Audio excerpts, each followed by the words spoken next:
Buenos días, profesor Bruno Ferrer, Departamento de Historia.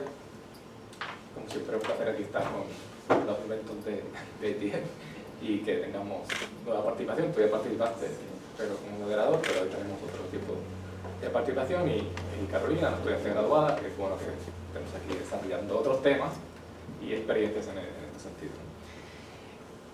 El texto que tienen disponible y que no voy a leer se llama De eunucos, esclavos y monstruos en la historia augusta, la virtud del emperador definida por sus amistades.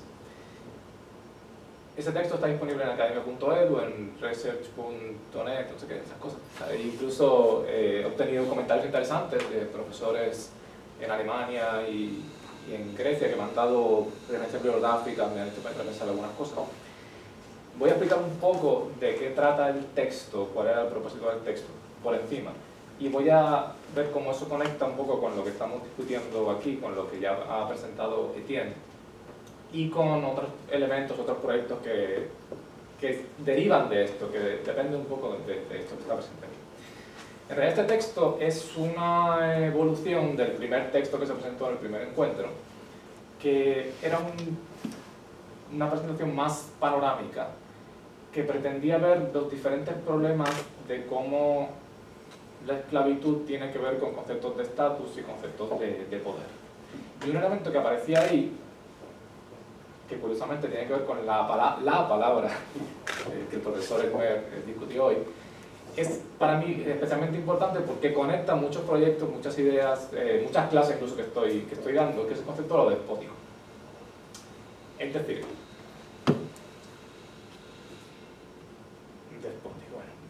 una anécdota para empezar. Hace unos años yo tuve la oportunidad de conocer primero y traer a Puerto Rico al profesor Mark Graham, y él siempre contaba la misma anécdota. El Imperio Romano funcionaba con menos burocracia, con menos magistrados que una universidad promedio en Estados Unidos. ¿Qué quiere decir eso? Que no teníamos personas que ejercían una función profesional, digamos, especializada, sino que eran personas que eran nombradas para por un tiempo ejercer un cargo. Eso es cierto, pero tiene un pequeño problema, un pequeño matiz. Es precisamente el servicio doméstico y especialmente los esclavos. Es decir, lo más parecido a un funcionario, un burócrata que tenemos, por ejemplo, en la Atenas clásica, que son los esclavos que sirven en la administración de la polis. Las personas libres no hacen funciones de ese tipo. Entonces, cuando llegamos a un sistema que es monárquico, como lo va a ser, por ejemplo, el Imperio Romano, de una manera u otra, con diferentes matices, aparecen figuras como que tenemos en la época de los Julio Claudius. Libertos que ejercen poder. ¿Por qué ejercen poder esos libertos?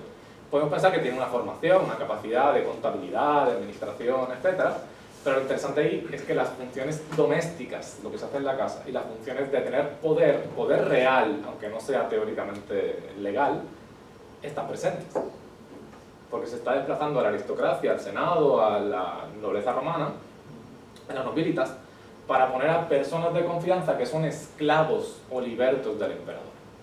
Aquí entra de nuevo el problema que apuntaba antes y que discutí en la otra presentación, que es el concepto del estatus. En algunas lógicas, y eso es muy claro en el Imperio Romano, ya más tarde, a partir del siglo II, siglo III, lo importante no es ser libre o ser esclavo, lo importante es el estatus. Es decir, una persona que no era ciudadano, que es de origen liberto, etc., su descendencia va a ser siempre de estatus inferior. Y en realidad lo que se va creando poco a poco, eso a partir del siglo II, ya claramente, es una distinción entre los de arriba y los de abajo. Entre lo que se llaman los anestiores y los humiliores. Incluso se tratan como categorías jurídicas. Claro, supuestamente por debajo de eso están los esclavos, pero al final esclavos, libertos, no ciudadanos, todo está mezclado en una categoría más o menos ambigua, que es además lo que en el fondo se expresa en fuentes como la historia augusta, que es la base, con Amiano Marcelino, de lo que yo discutí en el texto. Es decir, vamos a otro problema. La historiografía antigua, son textos historiográficos, en realidad tiene diferentes variantes, facetas, enfoques, pero es una historiografía esencialmente moralista. Y que sobre todo, con casos como la historia augusta, es claro, se basa en la cuestión de la biografía de los emperadores. Entonces, en esa lógica, y más desde el punto de vista que en los dos casos matizados tiene a mí a Marcelino, la historia Augusta, que es un punto de vista, digamos, nostálgico, republicano de algún modo, es decir, lo primero, lo mejor era Augusto. Si es posible, sería mejor ir no al siglo I, que tenemos guerra civil, pero al siglo II antes de Cristo, donde la república funcionaba como debía ser. Como no hay una transición, cambio, teóricamente, entre la institución republicana y el imperio a partir de Augusto, hay toda una lógica que llega hasta el siglo IV, siglo V, de querer volver a lo anterior. En esa lógica hay unos que tienen el estatus, que son los que deberían tener el poder, ejercerlo en la forma de magistraturas. Y entonces hay esa lógica muy curiosa que llega hasta, por ejemplo, hasta Juliano, de que el emperador es un magistrado. No es un rey, no es un monarca, es alguien que ejerce una función. Entonces, por ejemplo, Juliano, estamos hablando de los años 60 del siglo IV, él mismo se impone una multa porque le ha quitado dignidad a otro magistrado, que es un cónsul, creo recordar. ¿Por qué? Porque es la idea de que para Juliano, de que él no está por encima de la ley. Él es un magistrado como otro. Claro, eso contrasta con lo que estamos hablando antes, dividir dos categorías, humiliores y honestiores, y considerar al emperador como el cosmocrato, como el soberano del universo, como aquello que él dice se convierte en ley. Esas dos como que lógicas están presentes, y la segunda lógica, la de la monarquía absoluta, es la lógica despótica. Claro, como se usa en el lenguaje, digamos, político, etc. Aquí el problema con los despóticos es que hay otro elemento más, y eso es muy claro cuando se estudia el Imperio Bizantino, cuando se estudia los imperios, los estados de tradición, digamos, islámica, entre comillas todo, cuando estudia el Extremo Oriente, China. Es decir, cuando se habla de estados despóticos, ¿de qué estamos hablando? De aquello que también se ha llamado estado tributario o estado oriental. Esa categoría viene de diferentes lugares. Uno de los que lo formula es Marx, no sé si Marx o Engels, pero está en los textos de ellos, porque no saben cómo situar a sociedades, sistemas políticos, económicos que no responden a la cuestión esta de esclavitud, feudalismo, capitalismo, sino que están al margen de ese sistema. Lo interesante aquí es que desde los años, creo que son 70, 80, aunque hay autores que lo comienzan antes, por ejemplo, Miquel Barceló trabaja un poco en ese sentido, y algunos antropólogos, como Guichard, para el caso de Al-Ándalus, por ejemplo, en realidad tú puedes convertir el concepto de estado despótico en una cosa que sea más neutral y que esté designando realmente un sistema social, político y económico, que es lo que se ha llamado el estado tributario, también se le llama así. ¿Qué es lo interesante ahí? ¿Qué es lo importante? Y ahí se puede retomar, que eso es como el fundamento de lo que yo proponía aquí, pero que lo estoy matizando. Se puede fundamentar, curiosamente, en un autor que se llama Ibn Khaldun, que es un poquito antiguo, y sobre todo en cómo Gabriel Martínez Gros reelabora, retoma los conceptos de Ibn Khaldun para hacer una teoría de qué son, cómo funcionan, cómo se forman y cómo decaen los imperios. Lo interesante ahí es que ¿qué es el estado despótico, tributario, bla, bla, bla? Que se ha dicho, por ejemplo, que el imperio romano tardío, aquel imperio que está escrito aquí en la historia Augusta de Mira Marcelino, sería un tipo de estado de ese tipo. Pues el estado despótico, ¿sabéis? Que se basa en el impuesto, en una autoridad pública ilimitada, por eso lo de despótico es como la idea del soberano como alguien que tiene un poder ilimitado. El impuesto, un ejército, y esto es lo interesante, lo importante, una fuerza armada que no es parte, que no surge de la sociedad, sino que es algo aparte, que hay diferentes modalidades de construir eso, y frecuentemente con esclavos como parte importante del poder. Esclavos y o, a veces son las dos cosas, a veces no, extranjeros. ¿Qué tenemos? En la corte, personas que no son, digamos, de origen interno del territorio administrado, que no son de, como diría Khaldun, de la parte civilizada, sino que son nómadas, extranjeros o gente que proviene de los márgenes del imperio o de más allá del imperio, y lo mismo sucede con la fuerza militar. Hay una figura que aparece frecuentemente, es el eunuco. Y el eunuco nos lleva a otro problema interesante, y es la cuestión de qué es el eunuco en términos de género. En realidad, por ejemplo, yo uso el económico de Jenofonte en mis clases, no me meto en la cuestión de la administración, digamos que lo he usado más, ahora lo entiendo por encima. Pero lo uso ¿para qué? Para destacar un elemento que está ahí presente también, y es que si... Iscómago, es el nombre, ¿verdad? Si Iscómaco es un buen hombre, porque es un buen ciudadano, porque esta es la lógica de la argumentación, un buen hombre, es decir, en la lógica del diálogo socrático, me corrige si es más o menos, vamos a intentar definir algo, ¿no? Entonces, vamos a definir qué es el buen hombre. Entonces, el ser buen hombre, en la definición, se convierte en realidad en dar un ejemplo de lo que es ser un buen ciudadano. Ser un buen hombre es ser un buen ciudadano. En el fondo, la idea aristotélica de que el hombre es un animal político, que tú eres bueno por la función que ejerces en la polis. Claro, él puede ejercer unas funciones en la polis que en parte Etienne describió, ¿no? De estar en el ágora, de discutir, de participar, de entrenarse para la guerra, también lo hace, montar a caballo para combatir, porque la casa funciona sola. Y la casa funciona sola, en parte también, que es un elemento que hay que considerar, porque está la esposa. Pero en el fondo es volver un poco a lo que creo que también dice Siogo, ¿no? Que para que la casa funcione tiene que haber una administradora, que es la que trata con los esclavos, precisamente, que es la esposa. Es decir, para que Iscómaco sea un buen hombre, es decir, un buen ciudadano, tiene que tener una buena esposa.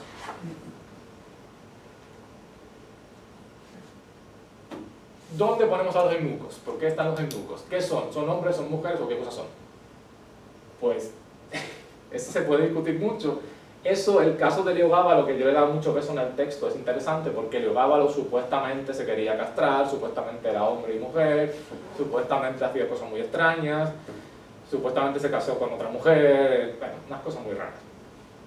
Pero lo interesante aquí es que, curiosamente, al ser los eunucos extranjeros, tener un género, que es el concepto correcto, indefinido, aquí habla del tercer sexo, al ser literalmente mutilados, lo que sucede con ellos es que son, o pueden ser hasta de un estatus inferior a un esclavo, sean libres o no, porque los eunucos pueden ser liberados.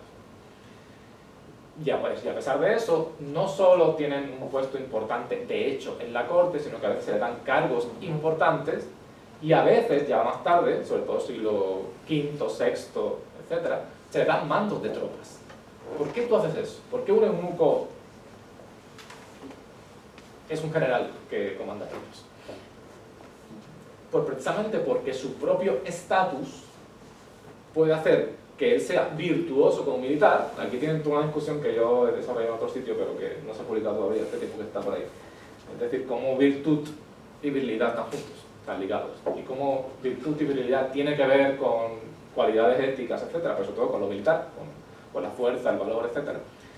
Lo curioso es que el eunuco puede ser viril en términos de ser soldado, pero a la vez no es un problema, que es una de las lógicas aquí del Estado despótico, no es un problema para el poder, no es un problema para el emperador, porque un eunuco prácticamente nunca va a poder, aunque quiera, aspirar a ser emperador. Precisamente por su origen, por su estatus, por su naturaleza amputada. También, claro, por una cuestión muy interesante, no puede tener descendencia, no puede crear una dinastía. Eso no quiere decir que los esclavos no puedan tener poder, y eso es lo que nos interesa aquí. Es decir, tenemos casos claros de personas de origen esclavo o de dinastías de origen esclavo o semiesclavo en el mundo oriental, comillas, el mundo islámico. Los mamelucos, los kenízaros de alguna manera funcionan de la misma manera. Tenemos las taifas eslavas en Al-Ándalus, es decir, gobernantes, a veces hasta dinastías que son de origen servil. Pero la lógica de usar un esclavo o la lógica de usar a alguien que es parte de tu servicio doméstico es precisamente porque es una persona de confianza, porque es una persona de la que puedes prescindir sin ningún problema. En cambio, si es una persona con estatus, tenemos otra cuestión ahí. Recuerden, esto es interesante, que estamos en otro contexto, otra lógica, etc. Pero que tenemos, por ejemplo, en el mundo de los francos, en la época alto medieval, antigüedad tardía, más tardía. Tenemos unos mayordomos, es decir, unos servidores del palacio, que son lo que después van a ser los carolingios, que llegan a ser emperadores. Es decir, es la misma lógica, que tenemos una confusión entre lo que es el servicio en la casa, porque la corte es la casa de alguna manera, y lo que es el servicio público, el servicio, y eso es lo que caracterizamos, lo que se asocia con lo despótico, etcétera, etcétera.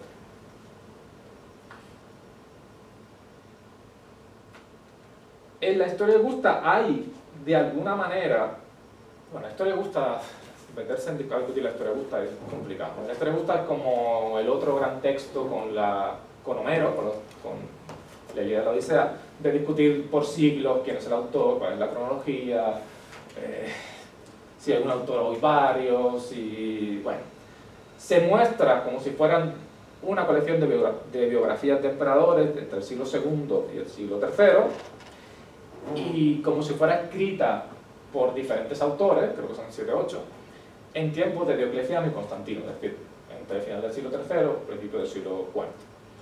En realidad, para muchos sería un texto posterior, posiblemente del siglo IV, los autores serían un invento, y sobre todo, gran parte de lo que contienen las biografías es inventado, porque son hasta veces emperadores que no existen, que solo existen aquí. Hay un caso muy divertido, una tal Victoria, una emperadora, decir emperatriz sería la esposa, pero no decir emperadora, que aparentemente lo que pasa ahí es que el autor o autores encuentra una moneda que es una dedicación a la victoria, se piensa que es un emperador y le inventa la biografía.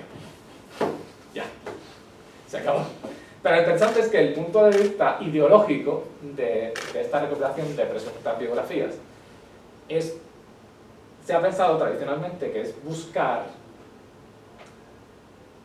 en el pasado modelos de buenos emperadores, de emperadores virtuosos. Y los emperadores virtuosos serían supuestamente aquellos que tienen en su nombre o que pertenecen a lo que llamamos ahora la dinastía antonina. Entonces, el punto de partida del texto era precisamente, vamos a ver si la relación entre emperadores y esclavos o eunucos o personas de la sociedad árabe, de libertos, etc., es la relación personal, individual, íntima, doméstica, si eso es un índice de que el emperador es virtuoso o no es virtuoso. Ese es el punto de partida, eso es lo que se plantea en el texto, y lo que se hace sobre todo con el caso de Heliogábalo, que es el más espectacular, el más exagerado, el más inverosímil en algunos extremos, y habría que ver si lo es, por ejemplo, por el asunto de que también es extranjero y es demasiado joven cuando llega al poder, sirio, etcétera, pertenece a un culto religioso ahí extraño.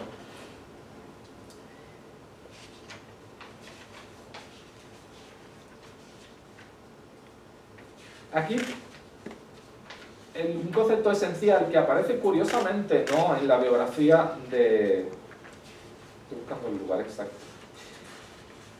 En la biografía de Heliogábalo, sino referente a otro emperador, es la idea... Lo voy a encontrar. Que está expuesta literalmente en el texto.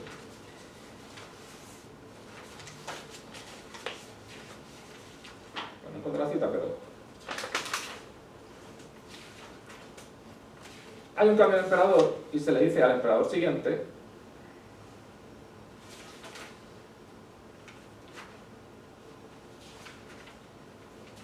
que ha llegado de manera violenta, que no tiene un estatus, origen glorioso, etc. Porque, como digo, otra vez se dice de él, creo que es Macrino ahora, no recuerdo. Se dice de él... Ah, mira, aquí está. Pareciera que haber una lógica, y eso lo han estudiado otros autores, ¿no? de que la biografía de Heliogábalo y la de Cómodo es el emperador que sale en Gladiator, el loquito, el que quiere ser gladiador, que tienen como si una fuera el reflejo de la otra. Ambas están aquí. Entonces no sabes cuál es si lo que se dice que pasó o no pasó, pero es como si fueran dos caras de la misma moneda. Es como que tienen demasiados paralelos como para ser biografías completamente independientes y que no respondan a un tópico de lo que es el tirano, por ejemplo, o que no respondan a que a partir de uno se reconstruye la biografía del otro o algo similar. Lo del emperador ser gladiador, vamos a eso un momentito, eso también es interesante, porque ¿qué es un gladiador? Un esclavo. Originalmente son esclavos. Y además es algo muy curioso, y eso se ha estudiado sobre Nerón también, en otros textos, en otras épocas, es el asunto de que, en realidad, ¿tú por qué quieres ser gladiador? ¿Qué te aporta ser gladiador? La fama, la gloria, el reconocimiento popular. Es decir, en algunos de los... Esto es otro tema que no está aquí, pero en algunos de los emperadores locos, recuerden a Calígula, Nerón, Cómodo, Heliogábalo, parece haber cierta idea de lo que han llamado algunos una monarquía popular. Es decir, yo hago estas cosas, yo me declaro Dios, yo hago espectáculos públicos, Nerón iba por ahí haciendo giras, cantando y recitando para que lo aclamaran, siempre ganaba, claro. Pues la lógica era, yo hago esto porque puedo hacerlo, uno, me acerco al pueblo, el pueblo me quiere, porque en el fondo lo que estoy haciendo es demostrar mi dominio, mi control, cómo puedo humillar, recuerden a Calígula, nombrando cónsul a su caballo, cómo puedo humillar a la aristocracia, al senado. Es decir, es un poco la lógica de lo que se dice respecto a la polis griega sobre los tiranos, ¿no? ¿Qué es el tirano? Un aristócrata que llega al poder de manera regular y que se apoya en el pueblo y que le da supuestamente al pueblo lo que quiere. Por tanto, es un concepto como populista, podríamos decir, y por lo menos en el primer siglo, ya dejo ese chisme ahí, está el asunto de que algunos de esos emperadores locos, empezando por Calígula, son descendientes de Marco Antonio. Es decir, están en la línea de una monarquía que es otro tipo de monarquía, no la de Augusto, que es la mesura, el control, la tradición, el restaurar la república. Es otra cosa muy, muy diferente. Y esa vuelta no sé cómo volver, pero nada. Aquí estaba yo. Así, la cita. Pues bien, Pertinax, que sucede a Cómodo, no, da igual, el Senado le escribe una carta a Pertinax y entonces le dice, qué bueno que llegaste tú, el Senado no pretende elegir a nadie, eso solo pasa una vez en toda la historia de Gusto, pero después siempre quieren estar a buenas con el emperador o felicitarlo o lo que sea. En este caso le dice, qué bien que estás tú ahora, que hemos salido del anterior, hemos sido esclavos de sus esclavos. Es decir, y no solo eso, sino parece algo que está en una y otra vez en la historia augusta, la idea de que esos esclavos son sobornados, por tanto van a obtener propiedades, riqueza, para poder tener favores políticos. Es decir, somos esclavos, hemos sido esclavos de los esclavos del emperador, y somos del Senado, la cuestión de la aristocracia. Y además, tenemos que sobornar a los esclavos para conseguir lo que queremos. Es decir, los esclavos son los que tienen el poder. Eso en el fondo es una imagen que está aquí, que está en toda la lógica del Estado despótico, las cortes orientales, bla, bla, bla, que es la idea del poder encerrado. Y eso está claramente en la historia de Augusto. Es decir, el poder es inaccesible. El poder está en un lugar, el harén es la pena típica, ¿no? El eunuco es el que guarda el harén. Con el eunuco no tenemos problemas de descendencia ilegítima porque no es posible, puede guardar el harén. Entonces, acceder al eunuco que guarda el harén, acceder al esclavo, al liberto, que es el secretario, el administrador, el mayordomo del palacio, es en realidad lo que te permite o salvar la vida, que es posible también que sea por ese lado, o conseguir un favor del poder. Por tanto, al final, el que tiene el poder es el esclavo. Porque el hecho de poner al emperador en un lugar sagrado, aislado, a veces con intervención divina, de una manera u otra, se hace en parte separándolo, convirtiéndolo en algo que es, de nuevo, una monarquía en vez de ser una magistratura. Entonces, esa discusión entre el ideal de la magistratura, de la república, y lo que es realmente una monarquía con un poder importante de personas que tienen una relación privada, como libertos, porque el liberto mantiene una conexión, una dependencia con su antiguo amo, sean eunucos, que pueden ser esclavos o libertos, es lo que constituye ese sistema que podemos ya llamar despótico, ¿no? Bueno, la conclusión del artículo, y si acaso digo tres cosas más y ya lo dejo, es que de alguna manera, si quieres lo voy a leer para que sea más claro, es que la relación inapropiada de no solo de los libertos, los esclavos, los eunucos, sino de personas de bajo de condición, prostitutas, aurigas, gladiadores, etc., es un índice, sí, de un carácter, digamos, inmoral del gobernante. Y por eso es que se describe aquí. Cuando aquí se describe la vida privada, hay una contradicción más divertida, porque te dice, no voy a contar chismes, no voy a contar habladurías, pero bueno, a veces hay que contarlas para describir el carácter de la persona. Entonces, como son biografías, lo que importa es el carácter. Y ahí es esencial hablar de la sexualidad, hablar de la comida y la bebida. Si come o bebe mucho, si tiene moderación, si se emborracha, si se monta fiesta. Y es importante hablar de sus amistades. Entonces ahí tiene toda la discusión de hasta qué punto, y eso es un tema que aquí ya hemos hablado, si podemos desarrollarlo después, hasta qué punto las amistades definen el carácter. Y especialmente eso es problemático cuando estamos hablando de personas que tienen poder. Por leer cosas así a lo loco, acabé encontrando en Montaigne una referencia precisamente a que eso lo menciona al final del texto, a ver, de que el poderoso tiene amistades que realmente no lo hacen mejores, sino que lo hacen peor. Y eso está en la historia adulta, eso está, yo creo, hay que revisarlo bien en los textos de los filósofos de la antigüedad sobre la monarquía, sobre la relación de Alejandro, por ejemplo, que es un modelo de discusión aquí, y los filósofos y los sabios, etc. Lo que dice Montaigne es, los amigos van a hacer, y las referencias que toma son de la antigüedad clásica, van a hacer que el poderoso se sienta bien, que el monarca se sienta bien, van a halagar los vicios del monarca, incluso, de dar algunos ejemplos de nuevo clásicos, van a hacer las mismas cosas que él. La historia augusta es más ambigua, no está claro si el emperador, en este caso sobre todo Heliogábalo, imita a sus amigos, esclavos, prostitutas, etc., o es a la inversa. Pero está esa idea de que lo dice aquí, de que es un poco la lógica de la amistad de algún modo. Digamos que los buenos se buscan y los malos se encuentran. Es decir, están juntos, son amigos porque... y se hacen peores todavía. Esa es la idea.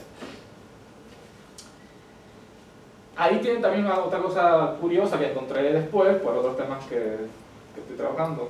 Benjamin siempre está por ahí.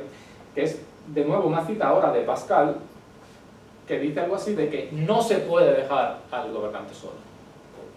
Si tú dejas al rey solo, se va a deprimir, se va a poner triste. Porque se da cuenta de lo que es. Entonces está ese problema de cómo los que acompañan, y ahí tenemos los esclavos, los amigos, determinan o no el carácter, o influyen o no en el carácter del emperador. Claro, ahí tienen otra figura muy interesante que tenemos también, por ejemplo, en la tradición islámica de algún modo, que precisamente el sabio, o el filósofo, o el místico en algunos casos, que es el que le dice al emperador, el que le dice al poderoso, el que le dice al rey, lo que nadie le va a decir. Entonces ahí entra ese elemento que está entre el esclavo y el amo, que está en algunas de las anotaciones que hice reflexionando un poco sobre la presentación de Tien, ¿no? De hasta qué punto la relación entre amo y esclavo es una relación o entre amo e hijo, entre padre, familia e hijo, o entre el padre y la esposa, es una relación de educación. Y hasta qué punto tú puedes educar o no, y hasta qué punto, contradicción también, tú puedes tener un esclavo que te eduque. Porque eso se da en la antigüedad romana, por ejemplo, ¿no? Tenemos institutores, podemos decir, maestros privados, que son típicamente un esclavo griego. Pues, ¿qué está pasando ahí? Ese tipo de problemas. Bien, la conclusión del artículo es que debemos considerar en realidad cuestiones que tienen que ver con estatus, con libertad o no libertad, pero también, y va un poco la línea de lo que me imagino que está en otros textos, pero no es lo que presentó de Tien, otro elemento es la cuestión de género. Es decir, cómo lo masculino o femenino, el caso de Heliogábalo como que es más espectacular, no porque él quiere ser una mujer, porque quiere aprender con las prostitutas cómo hacer ciertas cosas, quiere tener más orificios para que lo penetren por más sitios, cosas muy extrañas, pero sea como sea, cuando se describe un mal comportamiento, se asocia al concepto de la molitia, molis, otros elementos que tienen que ver con lo húmedo, con lo blando, con lo contrario a virilidad, a la virtud, al carácter, entre comillas, ¿no? Y aquí tiene un caso muy curioso que va en el sentido contrario, en el sentido de lo que Harman es el autor que explica un poco eso, de algún modo. Ahora voy a volver a Harman. Tenemos un caso de una emperadora, oriental, extranjera, mujer, que cuando tú lees la biografía de la historia augusta, es una mujer viril, es una mujer soldado, es una mujer virtuosa y, lo que nos interesa aquí entre otras cosas, acompañada siempre por un filósofo.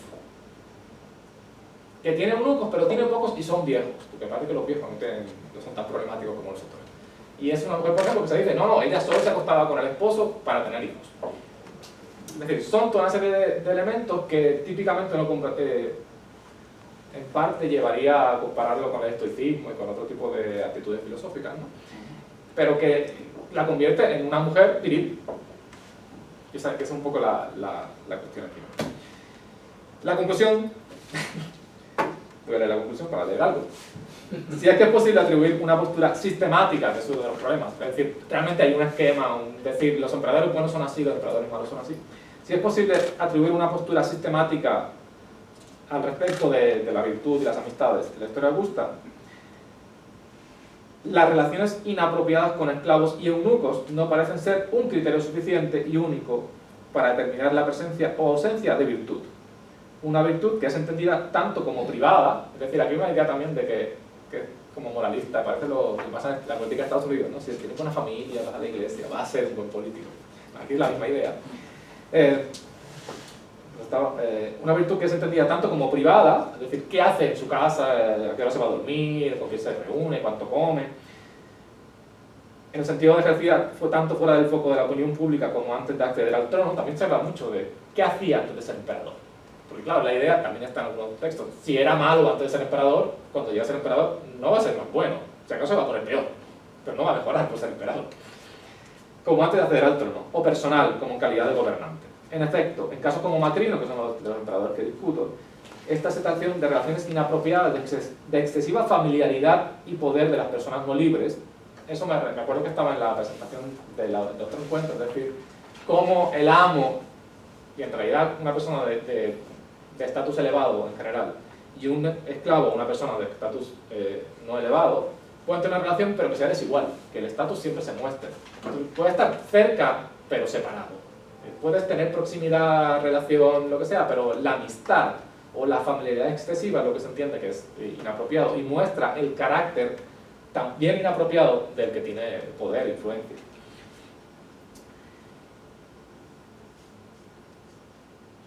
Aquí incluso hay algo muy curioso que está aludido en la frase esta que no voy a leer, pero hay momentos en que creo que es Macrino trata a los soldados como si fueran sus esclavos. Y ahí tiene una cosa muy curiosa que yo creo que en el mundo griego no se da, pero hay lo había notado por aquí mientras Etienne explicaba, ¿no? Hay el caso sobre todo de Petronio, del Satiricón, en el cual en realidad el personaje, ¿cómo se llama? Trimalción, actúa como si fuera el emperador en su casa y tiene ejércitos de esclavos. Esa imagen de ejércitos de esclavos está en el Menú Marcelino, pero habría que ver si es exactamente lo mismo. Pero es como asociar una cosa con la otra. Y es como crear categorías de esclavos, esclavos que obedecen a esclavos. Es como jugar hasta cierto punto a crear como una burocracia o algo así dentro de los esclavos. Pero en la historia de Augusta hay la idea como que castiga a los soldados. Curiosamente, la historia de Augusta, aunque habla de la virilidad, de la virtud y bla bla bla, los soldados siempre son un desastre, siempre son violentos, siempre se amotinan. Pues él los trata cruelmente, pero de alguna manera se le aplaude por hacer eso, y los trata como si fueran sus esclavos. Entonces los crucifica, hace una serie de cosas que es como lo que haría uno con un esclavo. Eso también lo asociamos, claro, con el estado despótico, la misma idea. El poder no tiene límites y los soldados, los ciudadanos, cualquiera, pueden ser sometidos a la violencia arbitraria del poderoso, de la monarquía. Las categorías de género y las anécdotas acerca de las prácticas sexuales entran en juego parcialmente también en la caracterización del emperador monstruoso, en este caso fue Heliogábalo, pero de manera mucho más compleja de lo esperado y de la lógica de los contrastes o inversiones que, por ejemplo, analiza Stewart. Stewart es un investigador, un académico, creo que está basado en Australia, y ha escrito unas cuantas cosas sobre el mundo bizantino. Es, por ejemplo, el que habla de los esclavos viriles en el mundo bizantino. Él se llama Michael, creo que es el nombre de él. Entonces, él trata algo que es obvio y que es centralmente lo que pasa aquí en Zenobia, pero lo menciona así como el concepto de la inversión. Es decir, la historiografía antigua es en buena medida retórica. En realidad, probablemente, eso es lo que expone Hake, que lo expliqué antes, probablemente la historia Augusta, incluso cuando habla de los emperadores ideales, no encuentra ninguno. Es decir, siempre, hasta el bueno le encuentra un fallo. Porque en realidad la idea es que ninguno es bueno, pero hay unos que son horripilantes. Entonces, la comparación, el contraste, lo que él llama la inversión, es lo que ayuda a definir el mal emperador. Y en el fondo, el caso de Zenobia, por ejemplo, es la inversión. El caso de un eunuco que es viril, virtuoso, es de alguna manera una inversión de los valores establecidos, que ayuda a definir el ideal, ¿no? Aunque el ideal nunca se alcance, como digo.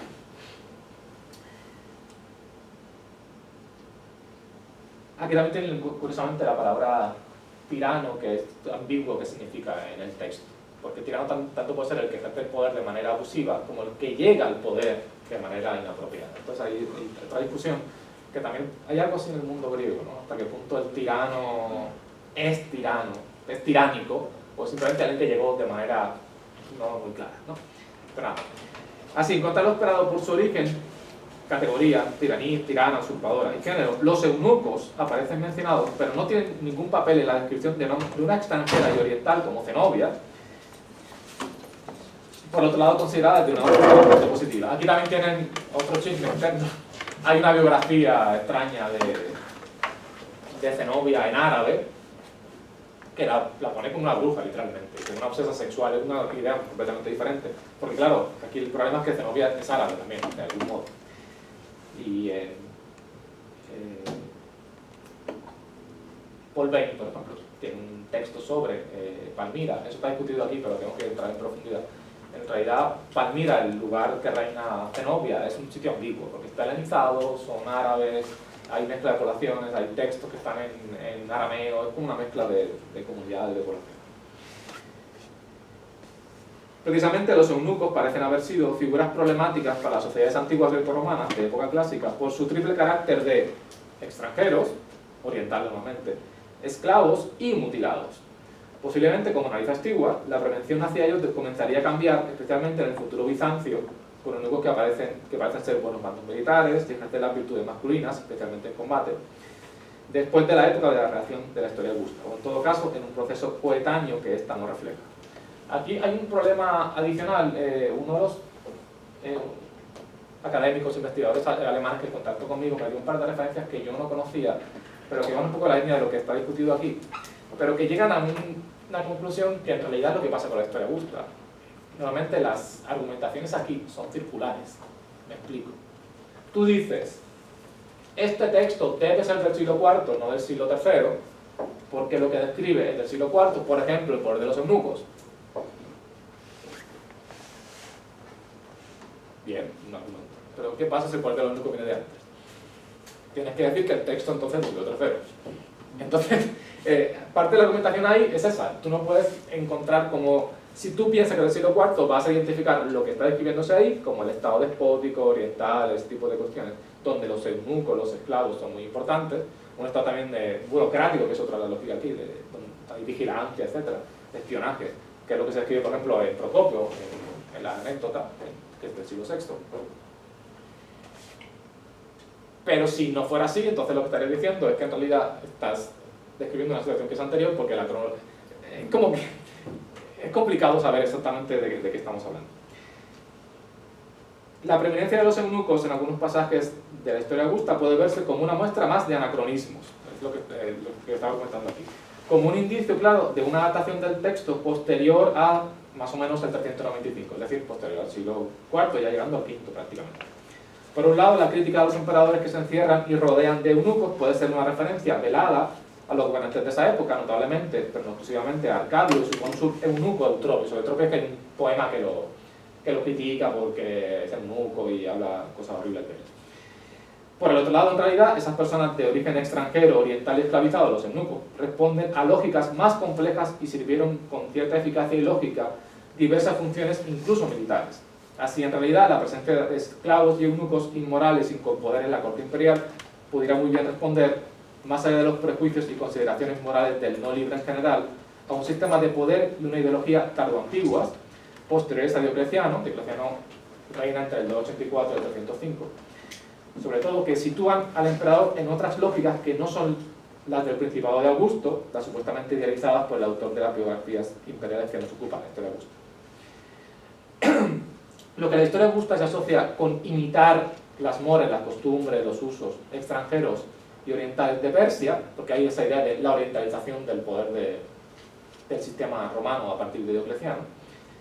Lo que algunos autores han denominado absolutización y orientalización del poder corresponde en realidad a un sistema de gobierno, fiscalidad y gestión del excedente de la producción, que la historiografía ha denominado, con diferente fortuna y connotaciones, estado despótico, oriental o tributario.